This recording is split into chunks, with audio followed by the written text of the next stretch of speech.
Oke, mari kita langsung gali lebih dalam nih. Anda kan tertarik soal negosiasi ya? Nah, sumber yang Anda bawa, buku How to Win Any Negotiation, ini ternyata loh ada bagian spesifik soal perceraian. Iya, betul sekali. Fokusnya ke mediasi, jadi bukan yang langsung, ke pengadilan gitu ya? Tepat, mediasi sebagai jalur penyelesaian. Sumber ini menyoroti tren menarik, di mana pengadilan justru sekarang banyak mendorong pasangan buat coba mediasi dulu. Oh, jadi malah didorong ya? Iya, ini bukan sekedar formalitas, tapi dilihat sebagai kesempatan strategis. Jadi Anda bisa gimana ya, ikut membentuk hasilnya gitu. Nggak pasif nunggu putusan hakim aja. Kesempatan buat ikut membentuk hasil. Kedengarannya bagus. Terus keuntungan konkretnya apa aja sih kalau lewat mediasi menurut buku ini? Keuntungannya cukup banyak disebut. Yang paling jelas, potensi hemat waktu sama biaya. Itu signifikan dibanding kalau harus ke pengadilan kan bisa lama banget tuh. Iya, ya kebayang sih itu ya. Tapi lebih dari itu, yang ditekankan itu gimana mediasi bisa banget mengurangi eh, permusuhan. Suasananya lebih kooperatif lah. Oke, Detail-detail sensitif pernikahan juga jadi lebih terjaga privasinya. oke. Nggak dibuka semua di publik gitu. Jadi intinya mengubah dari lawan jadi partner, cari solusi gitu ya? Nah, itu dia, pemecahan masalah bersama. Itu kata kuncinya. Jadi bukan soal menang kalah lagi. Menarik. Kalau gitu peran mediator jadi penting banget dong ya. Dia ngapain aja persisnya? Betul. Mediator ini menurut buku ini tugasnya bukan jadi hakim ya.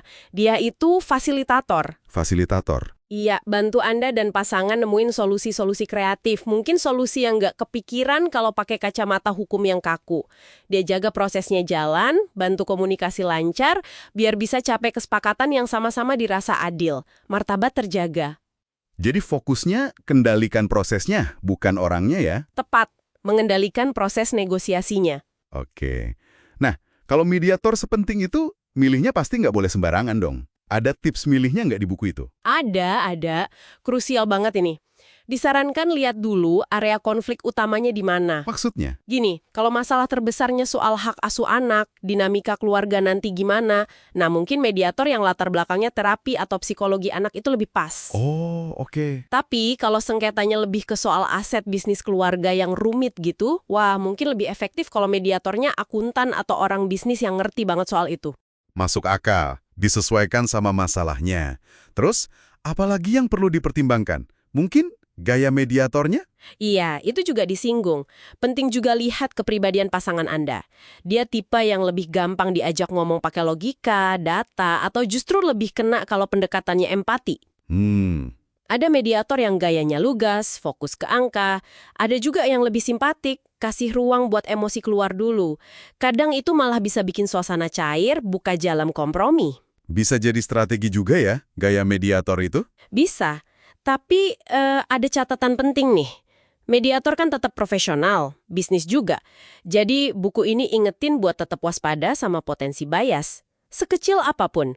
Apalagi kalau mediatornya diusulin salah satu pihak. Wah, iya juga ya. Perlu kritis juga berarti. Terus soal pengacara gimana? Perlu nggak sih ada pengacara pas mediasi? Apa malah bikin runyam? Justru menurut buku ini, pengacara bisa banget bantu dalam mediasi. Tapi dalam kondisi tertentu ya. Kondisi apa aja tuh? Misalnya, kalau aset yang diperebutkan nilainya besar. Atau kalau ada ketidakseimbangan kekuatan yang jelas antara Anda dan pasangan. Maksudnya, kayak satu pihak lebih dominan gitu. Iya, atau mungkin salah satu lebih ngerti info finansial dibanding yang lain. Terus juga kalau Anda ngerasa butuh nasihat hukum, saat itu juga pas lagi negosiasi. Atau kalau Anda ngerasa sulit ngomongin kepentingan Anda sendiri. Oke. Nah, di situ pengacara bisa masuk, kasih masukan hukum, pastikan dealnya adil, dan yang penting juga bikin kesepakatan itu kuat secara hukum, mengikat. Jadi kayak semacam safety net gitu ya, pengacara dalam mediasi. Bisa dibilang gitu. Ini jadi ingat satu contoh di buku itu deh.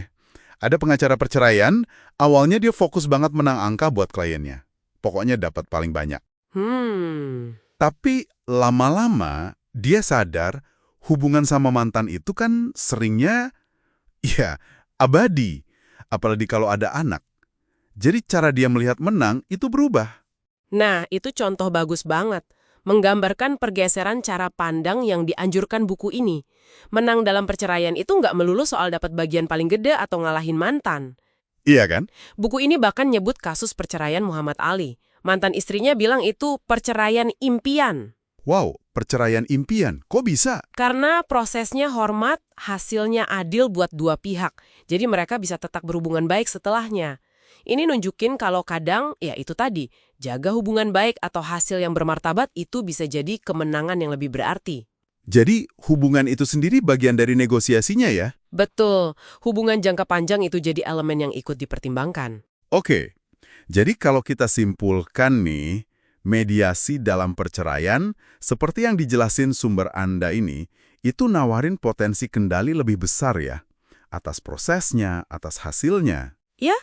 Tujuannya bukan cuma efisien, tapi cari solusi yang lebih damai, lebih berkelanjutan gitu ya, dibanding kalau harus perang di pengadilan. Tepat sekali. Dan ini mungkin bawa kita ke satu pertanyaan penting nih buat direnungkan oleh Anda. Apa tuh? Kalau kita coba geser sedikit fokusnya dari aspek hukum dan finansial yang memang rumit ya. Tapi gimana kalau Anda coba definisikan ulang buat diri Anda sendiri? Apa sih arti menang yang sebenarnya dalam situasi ini?